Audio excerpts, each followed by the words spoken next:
नमस्कार, मैं हूँ संजय शर्मा। आप देख रहे हैं 4 पीएम न्यूज़ नेटवर्क। मैंने तो यही पढ़ा और सुना था कि भई सिंदूर जो होता है वो केवल पुरुष अपनी पत्नी को देता है।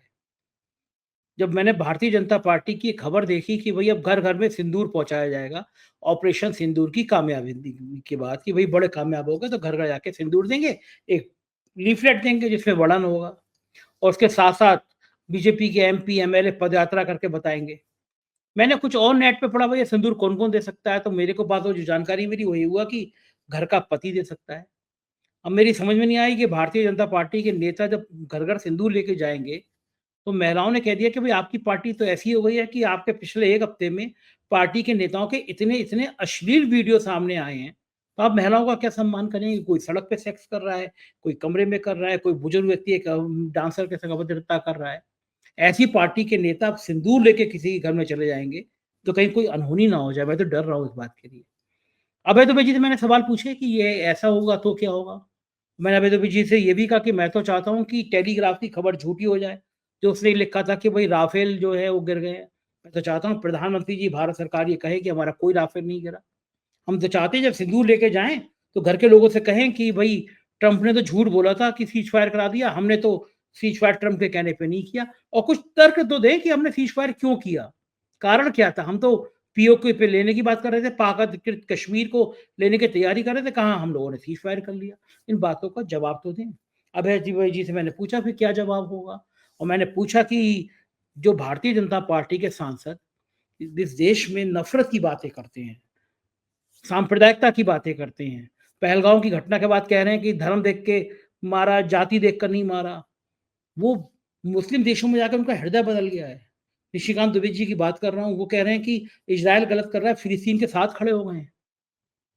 जो दिन-रात इज़राइल के साथ खड़े होने की, इज़राइल की ताकत की बात करते थे, मुस्लिम देशों में जाकर उनका हृदय परिवर्तन क्यों हो गया?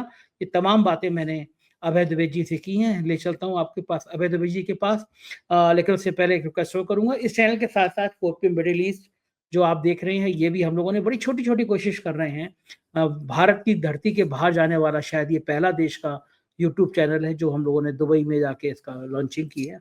उसको भी सब्सक्राइब कर लेंगे तो मुझे अच्छा लगेगा। चलती है चलते हैं अभय दुबे जी के पास। 4 पीएम न्यूज़ नेटवर्क में स्वागत है अभय दुबे जी आपका। मैं ये रिसर्च कर रहा था, मैंने पढ़ा क्योंकि मुझे ये याद था कि भई सिंदूर जो होता है महिला के लिए वो पति देता है, कि वो पति हुँ, उसकी माँग में भरता है सिंदूर, तो हुँ, सिंदूर देने का चरण भी पति का है, मुझे तो यही पता है। अब हुँ, ज़्यादा मुझे शास्त्रों का अनुभव नहीं है, ना मैंने हुँ, स्टडी करी है, हो सकता है कुछ और हो, लेकिन मैं नेट हुँ, पे भी पढ़ा कि सिंदूर कौन देता है, तो नेट पे भी इंटरनेट पे भी यही पता चला था कि महिला को हुँ, सिंदूर पति देता है। वो हुँ, पढ़ा मैंने इसलिए अध्ययन में इसलिए कि खबर छपी है।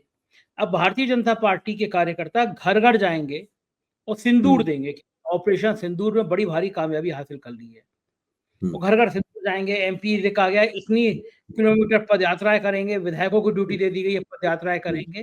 प्रधानमंत्री जी के तीसरे टर्म का जिस दिन कार्यकाल का वो जिस दिन उन्होंने शपथ ली उस दिन का शायद तिथि तय की गई है, तो ऑपरेशन सिंदूर को अब घर-घर हुँ, सिंदूर पहुँचाएँगे। हुँ, मुझे हैरानी हुई मुझे लगा कि भारतीय जनता पार्टी का डर है या लोगों को मूर्ख बनाने की नई रणनीति। क्योंकि जिस तरह से ऑपरेशन सिंदूर के बाद ये सवाल खड़ा हुआ कि आखिर मोदी जी इतना डर क्यों गए?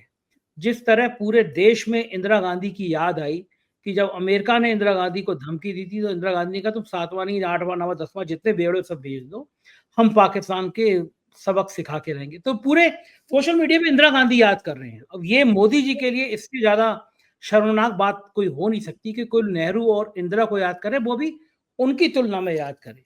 सवाल जायज़ है, खड़ा हो रहा है कि भई आपने अमेरिका ने सीज़ फायर करा दिया, आप कहाँ तो पार्लियामेंट में अमित शाह कह रहे थे, बड़ा चीखते हुए कह रहे थे, हम जान दे देंगे पीओके के लिए, कश्मीर के लिए, आप क्या समझते हैं? और जब मौका आया कि पीओके ले सकते हैं, तो डर के मारे सीज़ फायर कर लिया। ये मुद्दा ना बन जाए तो ऑपरेशन सिंदूर के नाम पर अब सिंदूर घर-घर पहुँचाने की योजना है। क्या ये योजना बीजेपी को फ़ायदा पहुँचाएगी? भारतीय जनता पार्टी की लॉटरी लगेगी? लोग उसके संग में एक लीफलेट भी दिया जाएगा, इसमें उपलब्धि बताई जाएगी, ये सिंदूर के नाम पर हमने देश के लिए ये कर दिया। ये रणनीति कितनी कामयाब होगी आपके हिसाब से? देखिए, इसमें 2 बातें मैं कहूँगा। एक तो सैद्धांतिक है और दूसरी व्यावहारिक है।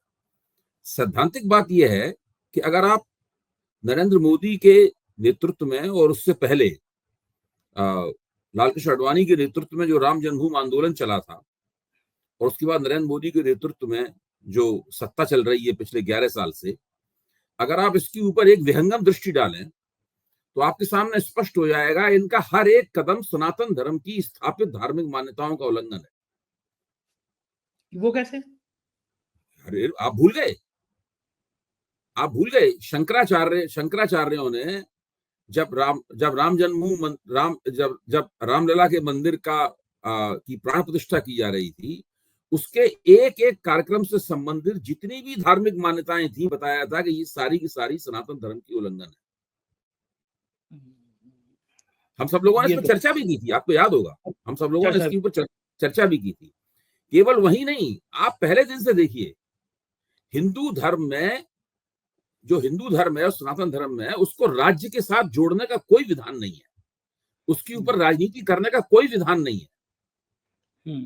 ये चीजें अब्राहमी जो मजहब हैं, ईसाइयत, यहूदी धर्म और इस्लाम, ये उनकी स्थापित प्रवृत्तियां हैं, क्योंकि ये उनकी थियोलॉजी में, उनका जो मजहबी शास्त्र है उसमें लिखी हुई है। भाई इस्लामिक राज्य की एक अवधारणा है जो कि इस्लाम की थियोलॉजी में मिल जाएगी आपको। ईसाई राज्य की अवधारणा है जो कि उसके अंदर मिल जाएगी। किंगडम ऑफ गॉड की अवधारणा है जो संत अगस्तीन का मशहूर किताब है। इस तरह आपको यहूदियों के, वो लोग भी, जो इजराइल जो है वो उसी तरह का मजहबी राज्य है। लेकिन सनातन धर्म में कि आप धर्म को राजनीति से जोड़कर और अपना राज्य बनाएं और उसमें सनातन धर्म को, हिंदू धर्म को उसका आधिकारिक धर्म घोषित करें, इस प्रकार की कोई धारणा मौजूद नहीं है। अगर आप ऐसा करते हैं तो सनातन धर्म की जो मान्यताएं हैं आप उनका उल्लंघन करते हैं। इसीलिए मैं कहता हूं कि हिंदुत्व की राजनीति मुख्य तौर पर सनातन धर्म की मान्यताओं के उल्लंघन पर टिकी है। सावरकर को इस बात का एहसास था।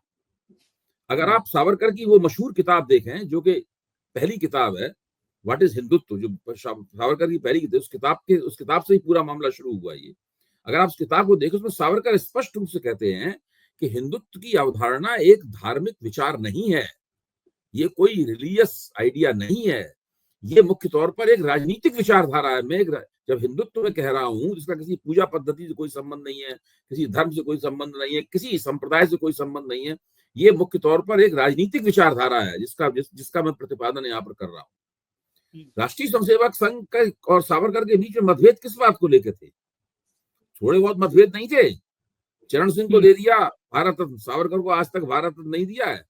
वो वैसे सावरकर नाम पर इतनी नौटंकी करते हैं। हाँ, सावरकर के नाम पे बहुत उछल कूद मचाते हैं लोग, लेकिन भारत रत्न आज तक नहीं दिया है। 6 साल अटल बिहारी वाजपेयी रहे और 11 साल से ये हो गए हैं, आज तक सावरकर को, राष्ट्रीय स्वयंसेवक संघ सावरकर को भारत रत्न नहीं मानता है। तो मैं कह रहा हूं कि पूरी जो ये मतभेद क्या है दोनों के बीच में, मतभेद यही है, संघ धर्म के आधार पर राजनीति करने का हामी है और उसको हिंदुत्व कहता है। सावरकर धर्म के आधार पर राजनीति करने के खिलाफ थे, वो उसको हिंदुत्व कहते थे। ये दो बहुत बुनियादी बातें। सावरकर उनके बीच में ये बिल्कुल बहुत आसान भाषा में बताया, बहुत बारीक बात भी की जा सकती है, अकादमिक बातचीत भी की जा सकती है, लेकिन नई परख 4 PM के दर्शकों के लिए मैं आसान भाषा में बता रहा हूं कि ये दोनों में मतभेद है। इसीलिए सावरकर को संघ वाले नापसंद करते हैं और सावरकर संघ वालों को नापसंद करते थे काफी। इन्होंने जो कुछ भी किया है वो सनातन धर्म की जो धार्मिक और आध्यात्मिक मूल्य हैं, सनातन उसके खिलाफ किया है। ये सिंदूर लोगों के घर घर ले जाना भी उसी उल्लंघन का, उसी अतिक्रमण का एक प्रमाण है, जिसका भी आपने जिक्र किया कि सिंदूर देने का अधिकार तो केवल पति को होता है। एक राजनीतिक दल तो ना महिलाओं को सिंदूर देगा। सही बात है। क्या भारतीय जनता पार्टी ने तमाम हिंदू महिलाओं के लिए अपने आप को क्या घोषित कर दिया? मैं कहूंगा नहीं क्या घोषित कर दिया, वो सिंदूर दे कैसे सकते? लेकिन वो दे रहे हैं और बिना और तमाम किसी भी किस्म की आलोचना और सनातन धर्म की मान्यताओं से बेपरवाह होकर दे रहे हैं। सही बात। तो ये तो है सैद्धांतिक आलोचना जो मैंने आपके सामने पेश की। और वो भी तब दे रहे हैं जब एक हफ्ते से इतने अश्लील वीडियो लगातार एक के बाद एक भाजपा नेताओं के वायरल हो रहे हैं। महिलाएं कहेंगी तुम अपनी पार्टी के नेताओं को तो ठीक करो, महिलाओं के संग इतने अश्लील वीडियो वायरल कर रहे हो, सिंदूर लेके हमारे घर आ गए। दूसरे, आप ठीक कह रहे हैं। दूसरे, अब मैं आता हूं व्यवहारिक बात पर। ये भारतीय जनता पार्टी की राजनीतिक शैली है कि वो हर चीज का राजनीतिक दोहन करना चाहती है, कुछ छोड़ती नहीं है किसी में। मतलब राजनीतिक दोहन करने के मामले में उसके पास हमेशा एक योजना होती है, उसके पास कार्यकर्ता है, वो सक्रिय हो जाते हैं, वो फैल जाते हैं। आपको ध्यान होगा कि जब रामलला की प्राण प्रतिष्ठा हुई थी, उस वक्त भी उसके राजनीतिक दोहन का एक बहुत बड़ा कार्यक्रम बनाया गया था, और मैं भी बहुत प्रभावित था उस कार्यक्रम से।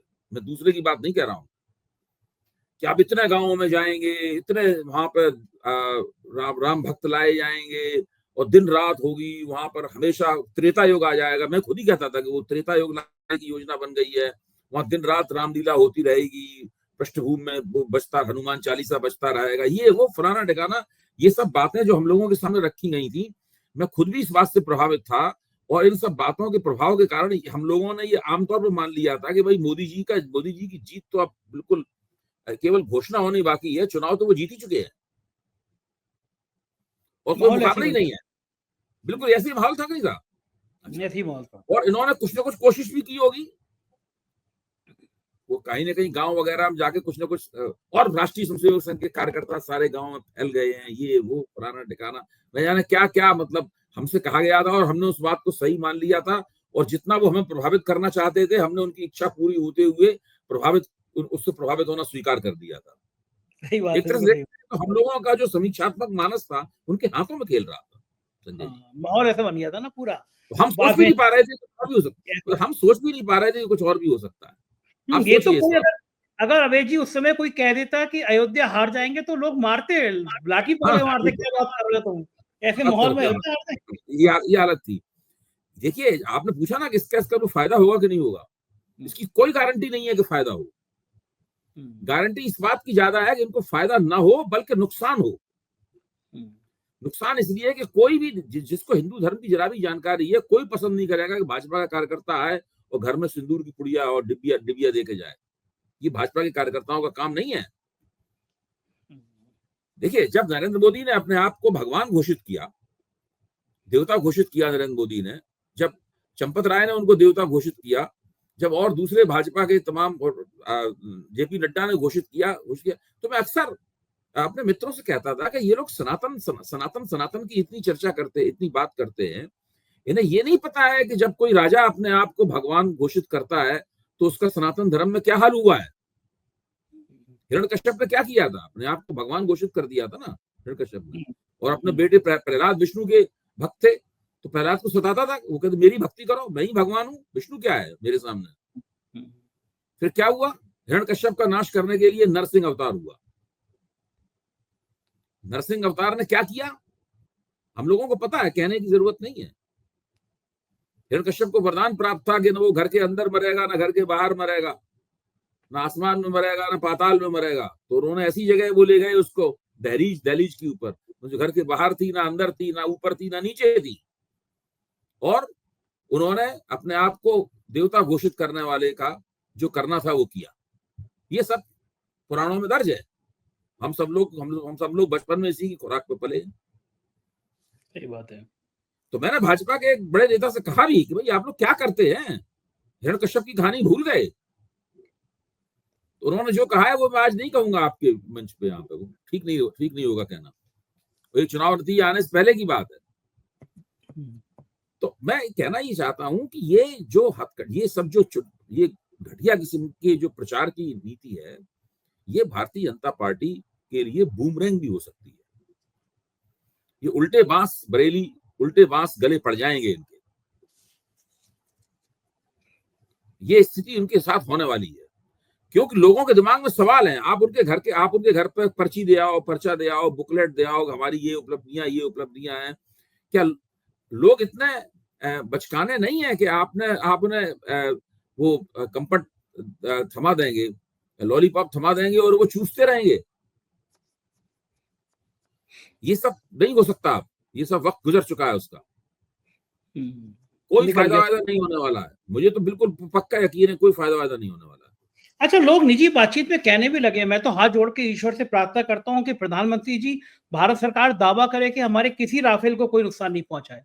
मैं दुआ करता हूँ कि टेलीग्राफ की वो खबर झूठी हो जाए कि हमारे कई राफेल गिर गए हैं, मार गिराए गए हैं। ऐसी कोई खबर ईश्वर करे सब झूठी हो।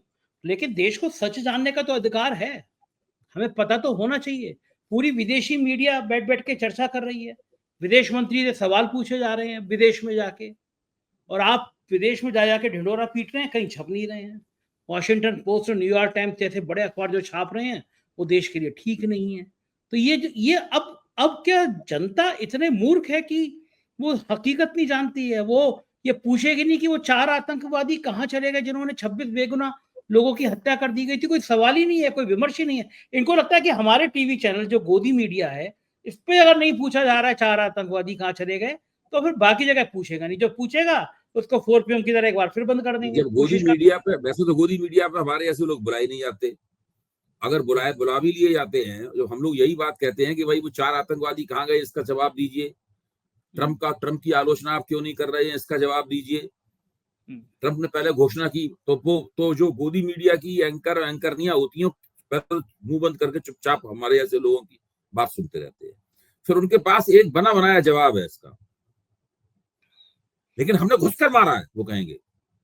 आप, हमारी बात सही है गलत है इसमें कुछ नहीं कहेंगे, लेकिन ध्यान रखिए भाई जी, हमने घुसकर मारा है। पहले कोई सरकार घुसकर नहीं मारती थी, हमने घुसकर मारा है। अब उनसे कौन कहे कि घुसकर मारा, ये प्रलाप अब नहीं चलेगा, ये सब पुराना हो गया है।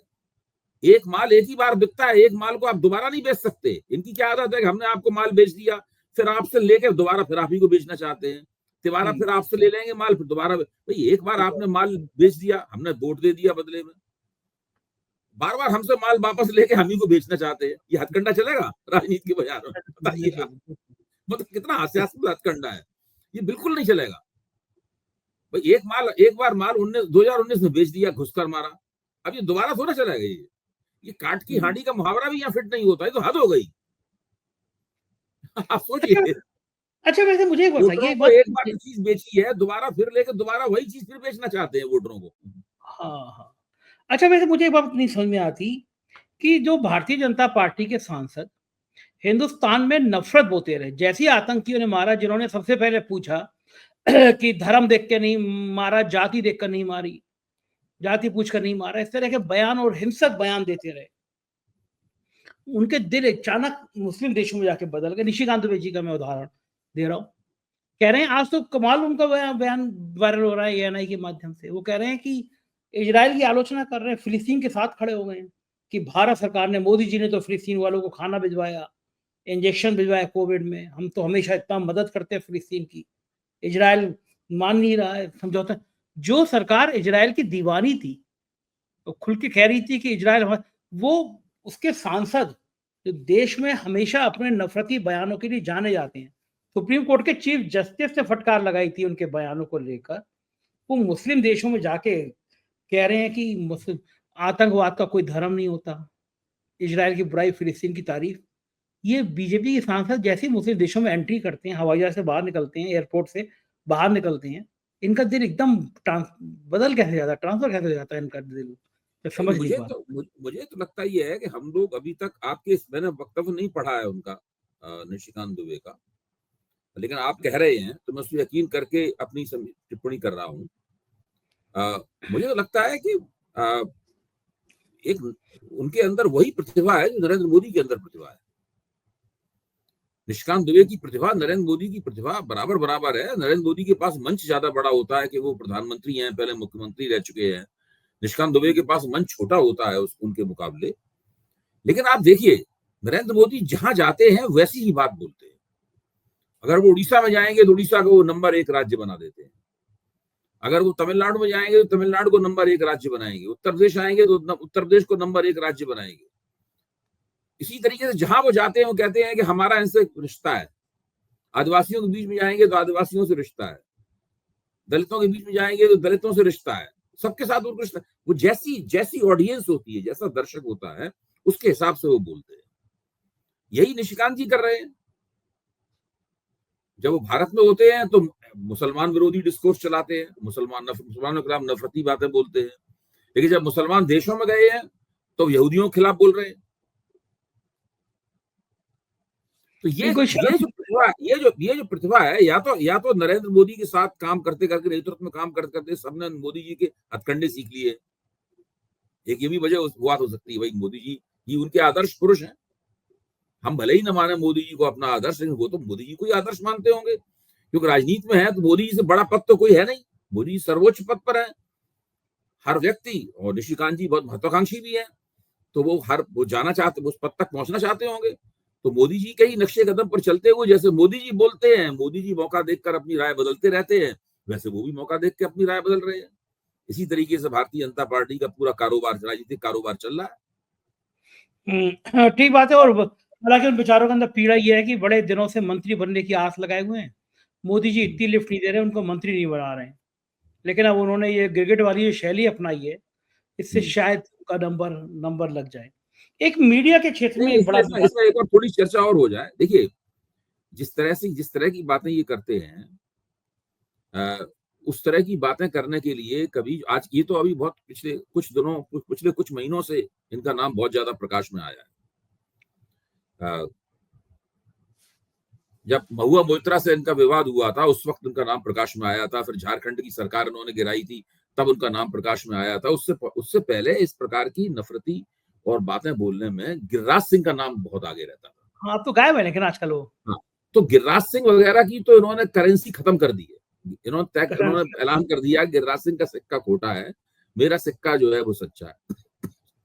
लेकिन गिरिराज सिंह एक बहुत बड़े, जो एक बहुत बड़ी जो वोटिंग कम्युनिटी है, बहुत बड़ा मतदाता समुदाय है, उसके नेता भी हैं गिरिराज सिंह। बिहार में गिरिराज सिंह को माना जाता है कि बिहार में वो भूमिहारों के बड़े नेता हैं, और भूमिहार उनको नेता मानते नहीं है। अब सारे, एक ऐसा कोई हिंदुस्तान में कम्युनिटी नहीं है 100% लोग किसी एक व्यक्ति को नेता मानते हो, लेकिन नेता के तौर पर उनकी गिरिराज सिंह की प्रतिष्ठा भी है। निशिकांत दुबे के पास इस प्रकार का कोई मतदाता मंडल नहीं है, कोई बड़ा समुदाय नहीं है। वो बड़े बड़े पूंजीपतियों के साथ में अपने संबंधों के लिए जाने जाते हैं। तो उनको वो मंत्री तब बनेंगे जबकि कोई ऐसा ही बड़ा कोई कारपोरेट जार जो है ना, वो मोदी जी के कान में फुसफुसा कहेगा कि भाई इनको भी कुछ दिन के लिए बना दो, तब बनेंगे मंत्री। तो बना देना चाहिए। अडानी जी के दोस्त हैं, अडानी जी कह देंगे तो मोदी जी मना थोड़ी ना कर देंगे। कह देना चाहिए अडानी जी को कि भाई निशिकांत दुबे को भी बना दो, हमने बड़ा सारा निवेश किया है। लेकिन रिलायंस से भी ताल्लुक रहे हैं उनके। हाँ, ताल्लुक सबसे रहे हैं। एसआर ग्रुप में उन्होंने काम किया है, और बड़े खराब शब्द उनके लिए इस्तेमाल किए जाते हैं कारपोरेट को लेकर, कारपोरेट से उनकी नजदीकियों को। लेकिन तब भी कोई कारपोरेट काम नहीं आ रहा, इनके मंत्री नहीं बन पा रहे बेचारे ये। अच्छा, मैं दूसरी तरफ आपको लेके चलता हूँ अभय जी। एक बड़ा विवाद आजकल मीडिया समूह में चल रहा है। आप जब पत्रकारिता करते थे तब तो टेलीप्रिंट, आपको हम लोग भी ने वो दौर देखा है जब खबरें टाइप करके निकल के आती थी, लंबे लंबे कागज निकल के आते थे। पीटीआई की खबर आती थी और वो बड़ा सा लंबा सा कागज निकलता था, फिर उसका ट्रांसलेशन होता था, खबरें छपती थी। पीटीआई और यूएनआई 2 एजेंसी थी। लेकिन मोदी जी ने एक स्मिता प्रकाश जी पे मेहरबानी करी और एएनआई एजेंसी बहुत तेजी से अवतरित हुई। चलिए, अच्छा है, आप किसी व्यवसाय को बढ़ावा दे रहे हैं। लेकिन फिर क्या हुआ कि जितनी मोदी जी की यात्राएं हैं, मिनिस्टर्स की यात्राएं हैं, निशिकांत दुबे का जो मैं बयान आपको बता रहा हूँ, ये एएनआई पे मैंने देखा, एएनआई पे आया। सरकारी जितने आयोजन थे वो सब ये तय किया गया, भाई कोई पत्रकार नहीं बुलाया जाएगा, सिर्फ एएनआई को बुला लो और एएनआई को ही बाइट देनी है। अब साहब, अब मान लीजिए निशिकांत दुबे का मुझे बयान चलाना है ये वाला, तो नेचुरली मुझे कहीं और बयान तो मिलेगा नहीं, लेकिन एएनआई एजेंसी को देते हैं, एएनआई एजेंसी बाकी लोगों को डिस्ट्रीब्यूट करती है।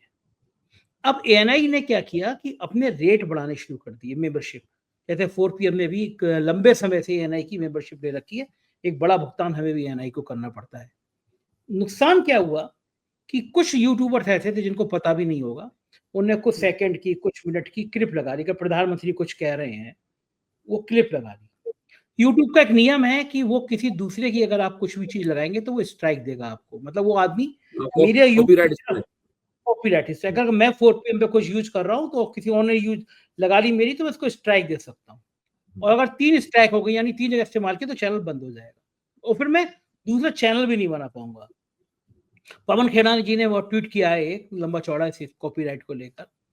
अब एएनआई ने क्या करना शुरू किया, जो आरोप है एएनआई ने, कि कई सारे मेरे मित्र भी हैं जो मैं इनको जानता हूँ, कि अगर चैनल पे 3 जगह उन्होंने एएनआई इस्तेमाल कर दिया तो एक नोटिस आ गया, वहां से फोन आ गया कि भाई हम आपको स्ट्राइक देने जा रहे हैं, वरना आप 10 लाख, 20 लाख, 50 लाख, 60 लाख, जो भी उन्होंने तय किया उसका रेवेन्यू आप हमें दीजिए। 70 लाख से शुरू होते हैं, 20 लाख पे समझौता कर लें, कोई भी रकम कर लेते हैं। अब कुछ यूट्यूबर्स ने इस पे वीडियो बना दिया और देश के सारे बौद्धिक वर्ग में ये चर्चा हुई कि जब सरकार अगर केबल एजेंसी को, एक एएनआई को ही परमिट कर रही है आने के लिए, तो सरकार का अगर मिनिस्टर कोई बोल रहा है तो मिनिस्टर तो हमारे टैक्स के पैसे पे सैलरी ले रहा है ना। तो एक व्यापारिक घराने के लिए वो बयान जारी कर रहा है और फिर वो व्यापारिक घराना लोगों से वसूली कर रहा है। करोड़ों रुपया एएनआई की मेंबरशिप से हर महीना आ रहा है। तो ये तो बिल्कुल इलीगल कारोबार हो गया। सरकार एक तरह का एक व्यक्ति को इलीगल कारोबार कर रही है। अब जिस यूट्यूबर ने वीडियो बनाया, स्मिता प्रकाशी के एएनआई ने दिल्ली हाई कोर्ट में उसके खिलाफ मुकदमा कर दिया कि भाई एएनआई की छवि खराब कर रहे हैं। लेकिन रवीश समेत, ध्रुव राठी समेत कई लोगों ने इसका विरोध किया है कि भाई एएनआई के इस तरह के जो स्ट्राइक हैं, या यूट्यूब की भी जो स्ट्राइक पॉलिसी है कि आप 3, अगर किसी ने कहीं अनजाने में भी अगर 3 बार किसी का छोटा-छोटा वीडियो यूज़ कर लिया तो आप किसी के चैनल, सालों की मेहनत आप बंद कर देंगे, खत्म कर देंगे, दोबारा बना भी नहीं सकता। तो इसके खिलाफ एक सोशल मीडिया पे बड़ी बहस चल रही है। आपको लगता है कि एएनआई जैसी एजेंसी जो सरकार के भरोसे फल फूल रही है, ये भी अनैतिक कारोबार है सरकार का, इसको बंद करना चाहिए? देखिए, मैं मेरी इस एएनआई वाली परिघटना पे मेरी निगाह तब गई थी जबकि 2019 के चुनाव की पूर्व संध्या पर नरेंद्र मोदी ने स्मिता प्रकाश को इंटरव्यू दिया था। उस इंटरव्यू को मैंने बहुत ध्यान से देखा और टीवी पे उसकी समीक्षा में भी मैंने भाग लिया। तो मुझे लगा कि ये तो कोई पत्रकारिता नहीं है। ये जो है, ये तो कोई पत्रकारिता नहीं है। ये तो बिल्कुल ऐसा है कि आप इंटरव्यू लेने वाले से पहले से पूछ के रखे हैं कि आपसे हमें क्या-क्या सवाल पूछने हैं। अच्छा, पहले भी ऐसा होता रहा है कि अगर आप किसी बड़े आदमी से इंटरव्यू लेना जाएँ तो पूछता है, भाई बता दीजिए क्या-क्या सवाल पूछेंगे ताकि हम तैयारी करके आएँ। तो उसको आइडिया देने के लिए कुछ सवाल उनको भेज भी दिए जाते थे, इसमें कोई बुरी बात नहीं है।